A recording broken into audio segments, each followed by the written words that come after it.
10 పాయింట్లు కలుపుతాం, ఇలాంటివి ఏమన్నా ఉన్నాయో తెలియదు. వాళ్ళకి ఒక యూనిటీగానే ఉన్నారు వాలంటీర్ల వ్యవస్థ అంతా కూడా.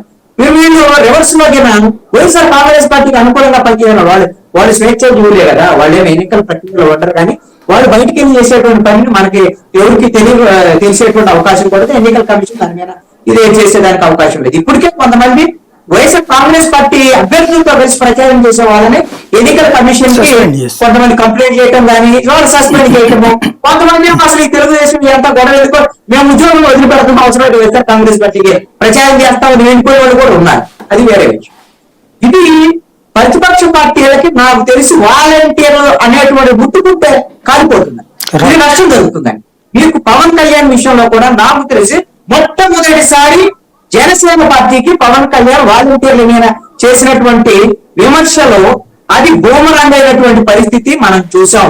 ఆ బూమరాంగ్ అవటం వల్ల దాన్ని సరిదిద్దుకునేటువంటి ప్రయత్నాలు అవన్నీ కూడా చేశారు.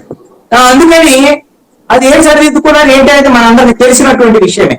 కొంత సరిదిద్దుకునేటువంటి ప్రయత్నం కూడా జరిగింది.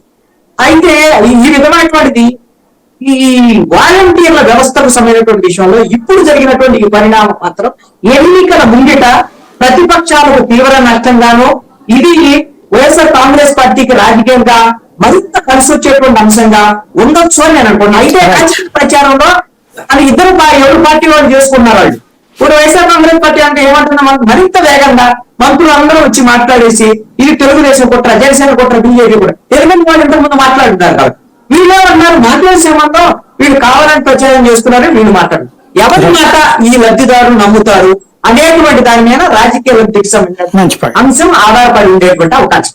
రైట్. శాంతి ప్రసాద్ గారు ఏమంటారు? సాయి గారు, మీకు ప్యానల్లో ఉన్న పెద్దలు సోదరులకు చూసినట్లు నమస్కారం. కృష్ణా గారు మాట్లాడిన ప్రతి ఒక్క మాటను నేను పూర్తిగా విభేదిస్తున్నా. పూర్తిగా అసంగతం, అసంబద్ధం, అనైతికం, అహేతుకం. ఆయన ఒక రకమైన రంగు కళ్ళద్దాలు పెట్టుకుని చూస్తున్నట్టుగా నాకు కనపడుతుంది. పోనీ అది ఆయన ఇష్టం, ఎందుకంటే అది ఆయన యొక్క వ్యక్తిగత వాక్ స్వాతంత్రం మనం కాదనలేము. ఆయన విశ్లేషణ కూడా మేము తప్పు పట్టడానికి కూడా అవకాశం ఉంది. కానీ విభేదిస్తుంది, ఆ హక్కు మాకున్న కారణం కూడా చెప్తాను నేను.